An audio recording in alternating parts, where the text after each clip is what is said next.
Galera, sabe aí, né, que eu comecei a ver One Piece e agora eu acho que eu estou preparada para entrar no mundo das análises, das teorias.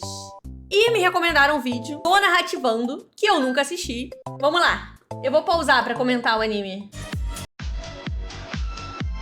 Olha, tá na hora de falar de Pirata que Estica. E aí, ensaio? Quem não conhece One Piece, pelo menos de nome, um dos maiores, se não o maior fenômeno dos mangás. Uma obra colossal que cada dia conquista mais e mais fãs. Durante muito tempo, One Piece foi considerado o mais zoado e infantil entre seus irmãos Bleach e Naruto.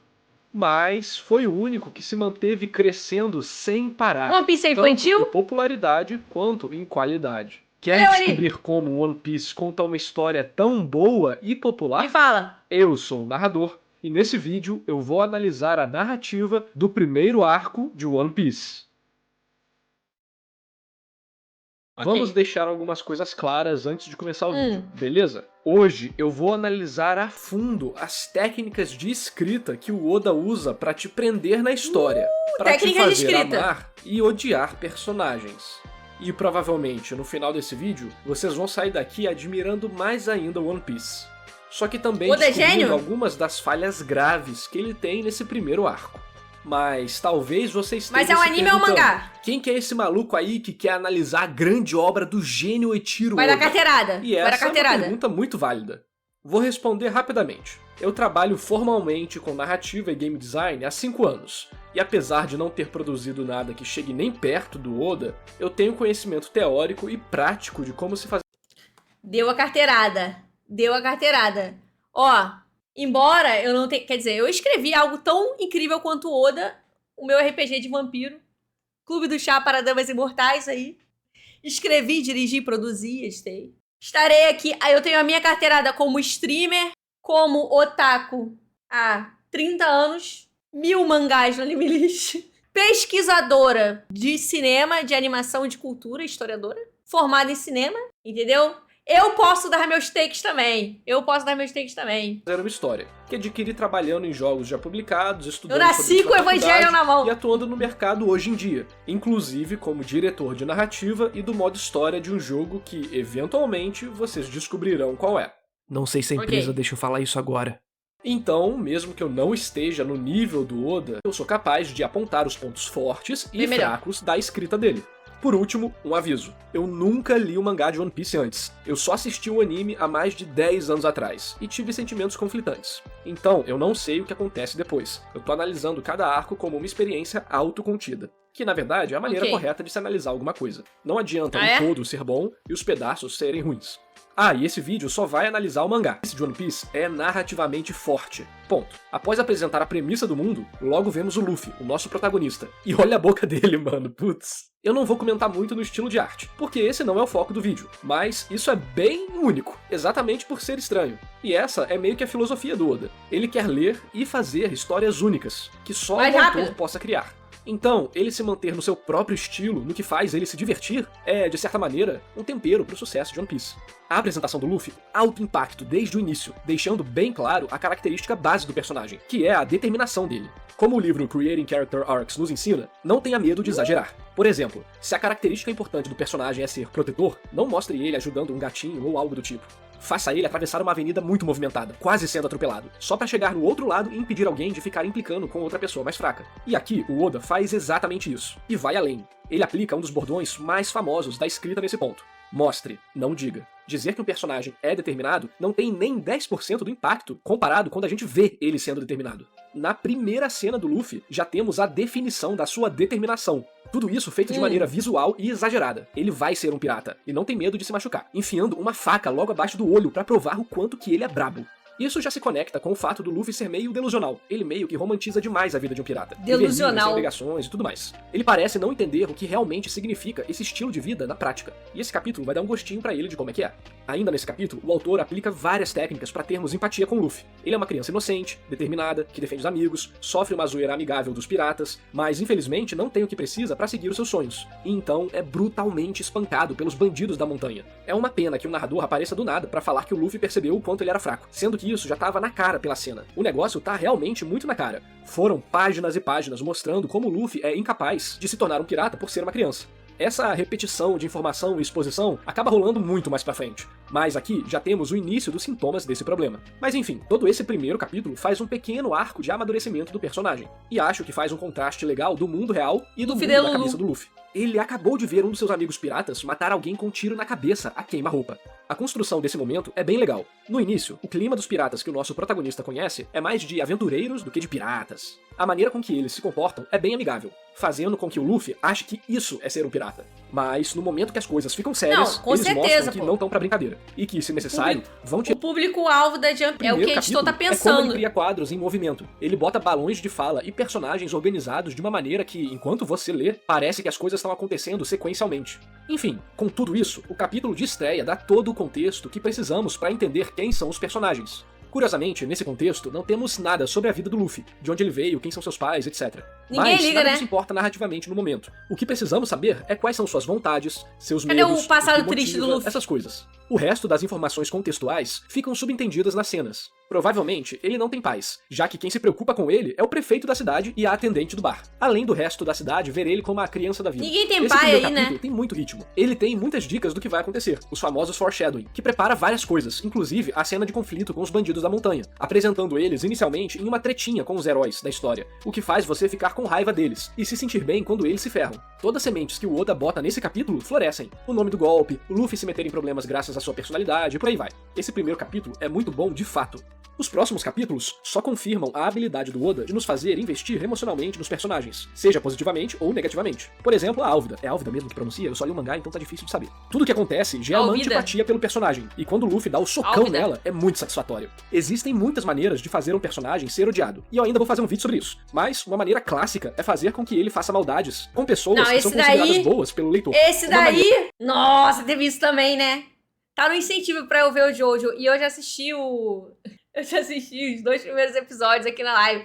Esse desgraçado que jogou o cachorro na fogueira, matou o cachorro queimado. Nossa, essa foi a maior maldade que ele fez. Cara, não dá.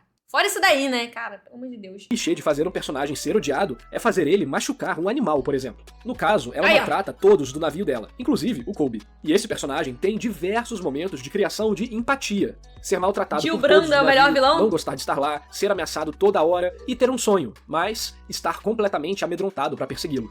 Esse ele é verdadeiramente o primeiro ponto malvado. onde podemos ver o arco de personagem do Luffy em ação. O Luffy possui um arco de personagem chamado de arco flat, ou arco estático. Ou seja, narrativamente, Luffy não muda, pois ele já sabe da sua própria verdade. Eu falo mais sobre isso no meu vídeo do Tanjiro, o personagem que não muda. Link no card e descrição. O Luffy pode até mudar dentro da história, amadurecer, se traumatizar, etc. Mas, narrativamente, pelas pistas dadas até o momento, ele é um personagem que não muda, mas muda o mundo em volta dele. Esse é o mesmo arco do Goku de Dragon Ball, por exemplo, sendo mais uma das semelhanças entre esses dois personagens. A escolha de um arco estático pro Luffy é uma tacada de mestre. Para histórias longas, o personagem que possui um arco de mudança positiva ou negativa precisaria passar por diversos momentos-chave para evoluir narrativamente, e isso seria extremamente difícil de fazer, tornando os momentos repetitivos ou muito afastados um do outro. Ter um personagem estático faz com que ele seja o catalisador da mudança por onde ele passa, sendo o ideal para uma história de diversas aventuras. Voltando pro Kobe, o Luffy convence ele a xingar a Álvida. E apesar dessa parte não ser ruim, eu achei que faltou um pouco mais de peso. Afinal, o Kobe tá lá não sei quanto tempo, e é um baita de um medroso. Simplesmente ouvir que alguém disse que vai se tornar rei dos piratas e não importa de morrer pelos seus sonhos, não parece dar motivação suficiente. Afinal, o Luffy não provou nada do que ele falou até agora, então acho que essa parte dava pra ser melhor trabalhada. Analisando o arco do Kobe, podemos ver que é um exemplo de arco positivo, prova depois, onde o personagem acredita em uma mentira e persegue um querer, um desejo que ele acha que vai satisfazer a mentira que ele acredita, quando na verdade ele tem uma necessidade que nem ele mesmo percebe. Se quiser saber mais sobre isso, é só ver o vídeo do Tanjiro que eu comentei agora há pouco. Nessas páginas, também temos a própria jornada do herói do Kobe. O mundo normal dele é o navio da Álvida, o chamado pra aventura é feito pelo Luffy, que também é o seu próprio mentor, o Kobe recusa o chamado, sempre com medo, mas agora é o ponto sem retorno. O momento chega. Kobe precisa decidir entre chamar a Álvida de mais bela e se condenar pra sempre a uma vida infeliz, ou chamar ela de horrorosa, se colocando em uma situação muito mais perigosa, mas também dando o primeiro passo em direção pra sua liberdade e pro seu sonho. Retirando forças de dentro da sua alma, abastecido por todas as suas frustrações e motivado pelo Luffy, Kobe grita com toda a sua força: ela é a ogra mais feia de todas. Eita pera, trilha sonora errada. Dei uma dramatizada aqui, mas quis mostrar como tem coisa que vai por trás de uma boa história. E isso é algo que o Oda sabe fazer muito bem, conectar a jornada pessoal de outros personagens com a história do Luffy. Pra saber mais sobre a jornada do herói e outras técnicas usadas em mangás, dá uma olhada no vídeo sobre o segredo narrativo dos mangás, link no card e descrição. E uma coisa que eu achei bacana é que apesar do Luffy dar forças pro Kobe naquele momento, ele não mudou quem o garoto é. Ou seja, o Kobe superou apenas uma das barreiras para se melhorar como pessoa, continuando sendo um medroso. Quis destacar isso porque, normalmente, em muitas histórias, os personagens simplesmente mudam todo o seu comportamento de uma página para outra, o que não faz muito sentido. Mas aqui, sentimos ele evoluindo de pouquinho em pouquinho, até se separarem, o que é muito legal.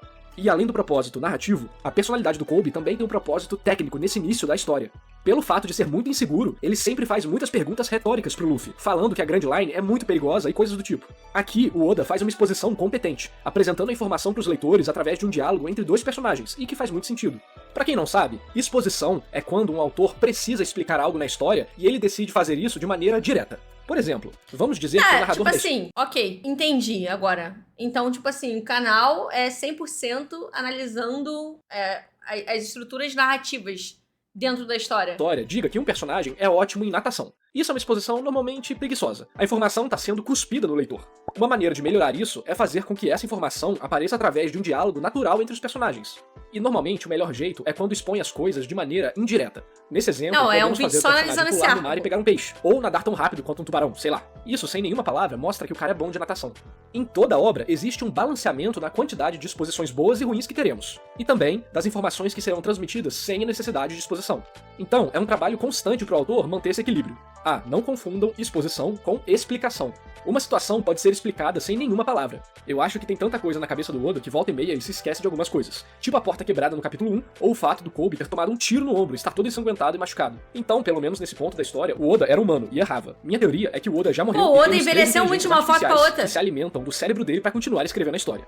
Mas antes de continuar analisando One Piece, se inscreve no canal. Toda semana posto análises técnicas de animes, mangás e jogos. Esses vídeos dão um baita trabalho, então dá o like pra eu saber que você tá curtindo o conteúdo. Na parte do mundo que envolve a marinha e os piratas, o Oda trabalha bem a expectativa. Ele inicialmente apresenta piratas como caçadores de aventura e liberdade, pra depois mostrar a Álvida, uma pirata cruel, do tipo que a gente conhece no mundo real. Ele também apresenta a marinha pelos sonhos do Kobe, mostrando pra gente uma organização importante e boa. Mas, ao chegarmos na Vila do Morgan, vemos que a marinha também pode ser corrupta. O Oda tem cabeça de peixe. Felizmente eles mostram no final que as coisas têm salvação e que eram culpa de um personagem bem corrupto. Isso deixa ambos os lados com tons de cinza, fazendo com que primeiro a gente tenha que conhecer o personagem pra então decidir se torcemos por ele ou não. Mas e aí, One Piece deve ter problemas, né? E sim, tem. Fala aí. Começando só com uma implicância minha. Tudo bem que estilo artístico é algo muito pessoal, mas mano, olha onde ele tá botando a orelha dos personagens. Tá nascendo do pescoço a parada. Mas ok, parando de implicar agora. Tem uma coisa que eu fico meio dividido em One Piece, que são as lutas e os poderes iniciais. Por um lado, são simples e não tem muita exposição. Tudo bucha. O Luffy estica, fim. E ele usa isso de maneiras interessantes. Ou o Kuro, que é estabelecido como um personagem esses inimigos rápido, iniciais. e a luta acontece em volta dessas características. Tudo isso é muito bom e bem legal. Mas as técnicas do Zoro me incomodam. Ele tem essa técnica de 3 espadas, que não é nada trivial e nada clara de se entender. Ele possui instâncias específicas para os... O que me incomoda é o Zoro estar com essa espada na boca e ele conseguir pronunciar as palavras perfeitamente. Bom, e ele mesmo diz que as 3 espadas não é só pra ficar mais forte porque tem mais espada. Só que quando ele luta, ele grita o nome da técnica e só vemos um corte. Então nesse ponto, acho que o Zoro poderia ser melhor trabalhado no início, porque ele é o personagem com o estilo de luta mais complexo e que teve menor explicação. Mas tudo isso é muito pequeno. O meu maior problema com peraí. O Zoro também é o único que o flashback dele é um episódio só, pô. O passado triste dele só tem um episódio. Isso de One Piece é a exposição e a repetição de informações através do diálogo. O Oda repete as mesmas coisas várias vezes. É como ele não confiasse no leitor para entender o que tá acontecendo, mesmo que esteja bem óbvio. Os personagens conversam sobre o plano. Então, aí eu vou ter que, fazer um insert. Cara, One Piece é da Shonen Jump. Para o público infanto-juvenil, as coisas têm que ser explicadas várias vezes. O Luffy não entende, e aí brigam com ele, explicando de maneira mais simples. Ele repete essa estrutura de piadinha pra explicar as coisas 2 vezes toda hora. Em alguns momentos, ainda mais que tem que escrever capítulo toda semana, né? O Kuro tá conversando sobre o plano com o Django. E o Django tem que enfiar um diálogo ali. Visto que o Kuro precisa explicar o plano pra ele 2 vezes, deixando bem na cara o que eles pretendem fazer. O Luffy não entende nada e o Usopp tem que explicar. Nesse ponto, o plano foi explicado umas 3 ou 4 vezes. E não para por aí não. O Oda, pelo jeito, não gosta de botar balão explicativo. Mas às vezes, ele tenta entregar a informação de maneira completamente sem sentido. Por exemplo, no Baratie, um soldado da marinha aparece e fala: Senhor, o prisioneiro perigoso que pegamos do bando Krieg escapou, mesmo que tenhamos deixado ele completamente preso e sem comida. Aí o capitão fala: Como assim ele escapou? Deixamos ele sem comida por semanas, e ele estava muito bem preso e vigiado, ele é muito perigoso, temos que ter cuidado. Obviamente eu dei uma zoada na frase, mas o espírito dela é exatamente esse. Uma conversa que não é nada natural, só pra dar informações pra gente. E isso se agrava na luta contra o Don Krieg. Toda hora que o personagem dá um golpe ou faz algo, todos os cozinheiros e piratas que estão observando a luta falam o que está acontecendo, literalmente repetindo o que acabou de acontecer. Ou o Don Krieg fala que ele possui o poder e é o mais forte de todos em toda a página. Ou o Sanji falando que o Luffy vai morrer toda hora. As mesmas frases são repetidas de novo, e isso deixa a luta bem mais arrastada do que deveria. Essas cenas me cansaram demais. Mas existem coisas que eu não posso negar. Né? O Oda parece sempre que tá tentando fazer o mundo parecer vivo, conectando personagens de maneira... Eu não reclamei que toda vez que o Luffy aparecia, alguém falava: ele comeu a fruta Akuma no Mi. Não é possível. Ele comeu a... Mas, tipo assim, de fato, era muito falada. Tô aí 100% fiel à obra aí, ó. Por exemplo, o Kuro armou pro Morgan levar o seu sósia pra marinha, e não tem uma palavra sobre isso. Você faz a conexão pelo rosto e o queixo do personagem, o que é bem legal. E novamente, falando sobre a contextualização que eu comentei sobre o primeiro capítulo, o Oda prepara muito bem o terreno para fazer uma apresentação de personagem. Vamos ver como é que ele faz a do Sanji. Primeiro é apresentado o Capitão Full Body, e é mostrado como ele é forte, porque ele vence os 2 ex-companheiros do Zoro com um soco. Só pra então mostrar o Sanji vencendo dele sem nenhuma dificuldade. E assim, implicitamente, mostrar que o futuro cozinheiro do bando do Chapéu de Palha é muito poderoso. Isso é exatamente o mostre, não diga. O fato de vermos o Sanji sendo brabo causa muito mais impacto do que outra pessoa ou ele mesmo falar que é forte. O Oda também prepara muito bem a história do Sanji com ele jogando comida fora quando é pequeno, tendo nojo de comer comida que não está nova, e então comendo pão com bolor no náufrago. E isso não é exclusivo dos personagens principais. Esse mesmo esquema é feito com o prefeito de Orange Town, por exemplo. Eu falei que não ia comentar muito na arte, mas o design de personagem tem muito a ver com a história dele. Então eu vou falar rapidinho disso aqui. Tem uma coisa que me incomodou demais no arco do Baratie e do Usopp, que é o design de alguns inimigos. Ao mesmo tempo que o Oda sabe fazer designs incríveis, ele também faz isso. Sério, mano, que desgraça. Não, esse aqui... O problema do cara não é só o design, não. É que ele é chato pra caralho, esse cara. Top personagens mais detestáveis depois do pai da Kuinai, esse cara aí. A aparição dele faz o Oda ter que ficar explicando umas porcarias no meio da luta. Tipo, meu Deus, ele está com medo. E como ele cresceu na floresta, ele aprendeu que precisa tacar fogo pra afastar os bichos. Por isso ele vai tacar fogo no restaurante. Nada nesse personagem é bom. A estética dele é ruim, o design dele não faz o mínimo de sentido e as habilidades dele são piores ainda. Essas cenas... Eu acho que ele foi escrito pra ser odiado mesmo. Um personagem inútil que só atrapalhou a luta em todos os sentidos. Tanta coisa legal acontecendo e me solta um personagem bosta. É pra dar raiva. E eu fico revoltado porque é um baita contraste da genialidade do Oda com os momentos que ele pisa na bola fortemente, o que faz o impacto dessa falha ser mais pesado ainda. Já no arco do... Mas será que é uma falha? Será que não é propositalmente pra gente ficar irritado que ele foi colocado ali? Será que os editores não falaram: caralho, que cara insuportável, vamos deixar ele mais insuportável? Usopp, temos o bando do Kuro, que são um bando de furries, especificamente de gatos. Isso meio que mostra um pouco do lado infantil de One Piece. E mesmo com momentos sérios, temos isso. Em comparação com aquele Homem-Pérola, na verdade tá muito bom. Mas é uma estética que eu imagino que afastou muita gente do One Piece, inclusive eu. Apesar de eu implicar com certas decisões estéticas do Oda, como eu falei antes, isso não é exatamente o problema, é só o estilo dele. Menos Homem-Pérola, esse de fato é horrível. Então, pra mim, One Piece só tem um problema real, que é essa mania dele de fazer diálogos expositivos e repetir a mesma informação toda hora. De fato, tá melhor do que muita coisa por aí. Mas esse é um problema que acaba se apresentando de maneira muito forte nos capítulos que eu li. Sinceramente, espero que melhore nas próximas edições. Mas agora, voltando às coisas boas de One Piece. O Oda faz muito bem ciclos de tentativa e falha. Ciclos de tentativa e falha são feitos para a situação parecer tensa e fazer a vitória dos personagens ser entendida como uma conquista. Podemos ver isso em destaque na edição 4 inteira, com o Luffy e a gangue tentando impedir o Kuro de entrar na cidade. Isso também acontece nos capítulos do Baratie. Por exemplo, na luta contra o Kuro, temos uma sequência muito boa de acontecimentos, incluindo erro dos personagens. Eles começam na praia errada, eles se perdem no caminho da praia certa, e aí só o Usopp tenta impedir os bandidos, o que dá um crédito para esse personagem, então a galera vai chegando para ajudar e os perigos maiores vão aparecendo. Sempre que eles conseguem uma vantagem, algo de ruim acontece. E isso é muito bom para uma história. No arco do Sanji, isso acontece também, mas o Oda usa o Kisho Tenketsu com muito mais ousadia nessa parte. Kisho Tenketsu é a estrutura de história oriental usada em todos os mangás, e em toda a literatura asiática. Para descobrir mais sobre isso, vê o meu vídeo Segredo Narrativo. Essa estrutura faz com que o capítulo, edição, arco e até a história completa tenham um certo ritmo, e um certo momento para as coisas acontecerem. E é dividido entre introdução, desenvolvimento, reviravolta ou quebra de expectativa, e finalização. E no momento de quebra de expectativa durante os capítulos da luta do Baratie, o Oda não se segura. É traição da Nami, é alguém apontando arma na cabeça, é o Krieg soltando veneno, o Luffy destruindo o navio, Mihawk aparecendo, Zoro perdendo. Tudo isso é gradativamente preparado pelo autor, o que deixa o acontecimento muito mais impactante. Quem vai comprar o boneco desse cara? Tem uma coisa que eu acho que o One Piece faz desde o início que é bem diferente dos outros Big Three. Cada membro da equipe entra pra ela depois de todo um arco específico. Isso faz com que você se importe com eles, e que a adição deles no grupo tenha peso.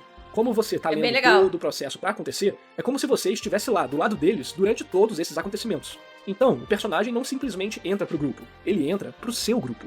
E o arco termina com a incrível e emocionante adição do Sanji, fechando com chave de ouro esses 7 volumes e meio, e também sendo um ótimo ponto para pararmos a análise.